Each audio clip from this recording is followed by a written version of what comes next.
Hello everyone, this is your homeopath Hetvi Soni. Welcome to my channel Science of Life.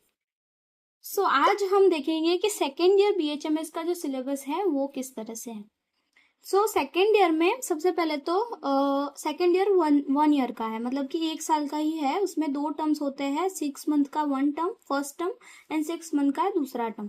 और जो final university exam है वो दोनों term के syllabus को मिला के फाइनल यूनिवर्सिटी का सिलेबस बनता है.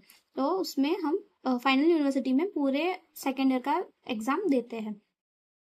फिर उसमें जो मिड टर्म एग्जाम होती है वो 6 महीने के बाद आती है. फर्स्ट टर्म खत्म होने के बाद फर्स्ट मिड टर्म एग्जाम आएगी और उसके बाद फाइनल यूनिवर्सिटी एग्जाम आएगी. सो सेकेंड ईयर में हम पढ़ते हैं इतने सब्जेक्ट्स, 8 सब्जेक्ट्स है टोटल सेकेंड ईयर में. सो सबसे पहले तो है pathology and microbiology. So pathology and microbiology में हम क्या पढ़ते हैं कि पैथोलॉजी में क्या पढ़ते हैं कि हम डिजीज कंडीशन के बारे में पढ़ते हैं. हमने फर्स्ट ईयर में एनाटॉमी फिजियोलॉजी पढ़ा. अभी एनाटॉमी और फिजियोलॉजी में सब नॉर्मल आएगा कि नॉर्मल स्ट्रक्चर कौन सा है वो एनाटॉमी में आएगा और नॉर्मल फंक्शंस बॉडी के कौन से हैं वो फिजियोलॉजी में आएंगे. अभी उसमें अगर कुछ डिरेंजमेंट हो गया, डिजीज कंडीशन डेवलप हो गई, तो हम उस डिजीज कंडीशन के बारे में पैथोलॉजी में पढ़ते हैं.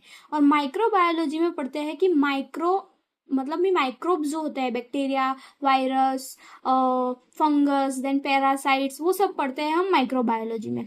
देन सेकेंड सब्जेक्ट जो है हमारा वो है फोरेंसिक मेडिसिन एंड टॉक्सिकोलॉजी.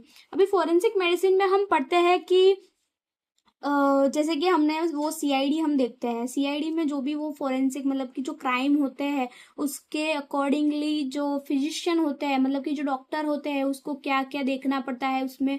फिर पोस्टमार्टम, वो सब इंजरीज, अगर इंजरीज किसी हादसे के दौरान इंजरी हो गई तो उस इंजरी के टाइप्स, वो सब हमें पढ़ना पड़ता है. वो सब आता है फोरेंसिक मेडिसिन. एंड टॉक्सिकोलॉजी में आता है कि सब टॉक्सिक मटेरियल्स जो है, जैसे कि पॉइजन्स के बारे में पढ़ते हैं हम टॉक्सिकोलॉजी में. Then again homeopathic materia medica. Homeopathic materia medica में हम पढ़ते हैं कि इंडिविजुअल मेडिसिन कौन कौन सी है. ठीक है, इंडिविजुअल मेडिसिन में हम उसकी इफेक्ट के बारे में, उसके सिम्टम्स के बारे में पढ़ते हैं. अभी सेकेंड ईयर में है ना, हमने देखा था कि फर्स्ट ईयर में 59 मेडिसिन टोटल है.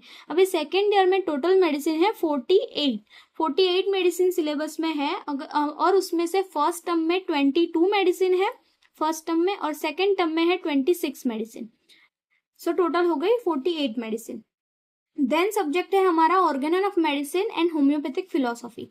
अभी इसमें हम वही पढ़ते हैं, उसमें एफोरिज्म्स पढ़ते हैं, बेसिक प्रिंसिपल्स ऑफ होम्योपैथी पढ़ते हैं, सब उसमें पढ़ते हैं. और फिलोसॉफी भी आ गया इसमें, जो कि होम्योपैथी की जो फिलोसॉफी है अलग अलग स्टालवर्ड्स के अकॉर्डिंग, वो सब हम पढ़ते हैं. अभी ये जो 4 सब्जेक्ट है जो मैंने अलग से ऊपर लिखे हैं उसकी हमें एग्जाम देनी पड़ती है सेकेंड ईयर में. ठीक है, अभी जो ये दूसरे जो सब्जेक्ट है, सर्जरी, गायनेकोलॉजी, ये 2 सब्जेक्ट जो है वो है थर्ड ईयर के सब्जेक्ट. ये थर्ड ईयर के सब्जेक्ट है, पर उसका कुछ पोर्शन, कुछ पार्ट, कुछ सिलेबस हम जो CBDC कोर्स में है वो सेकेंड ईयर में ऐड किया गया है. जैसे कि सर्जरी में पूरा सर्जरी 2 पार्ट्स में डिवाइडेड है, जनरल सर्जरी और सिस्टमिक सर्जरी.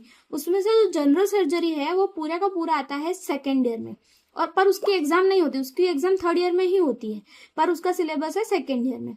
और गायनेकोलॉजी और ऑब्स्टेटिक का सब जो भी बेसिक जो होते हैं, जो नॉर्मल जो कंडीशंस और वो सब आते हैं सेकेंड ईयर में. देन आता है प्रैक्टिस ऑफ मेडिसिन. ये हमारा फाइनल ईयर का सब्जेक्ट है.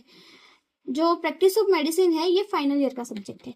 अभी प्रैक्टिस ऑफ मेडिसिन में वो बहुत बड़ा सब्जेक्ट है. अकॉर्डिंग टू सिस्टम वाइज हम उसका जो डिजीज कंडीशन है वो पढ़ते हैं, फिर उसमें कोर्स पढ़ते हैं, पैथोफिजियोलॉजी पढ़ते हैं, फिर उसमें हम ट्रीटमेंट पढ़ते हैं, वो सब पढ़ते हैं. उसमें वो आता है प्रैक्टिस ऑफ मेडिसिन में.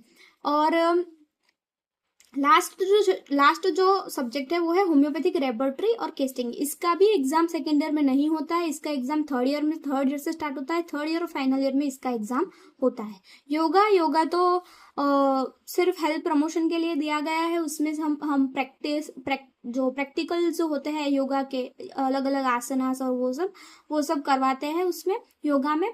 और उसकी कोई एग्जाम होती नहीं है.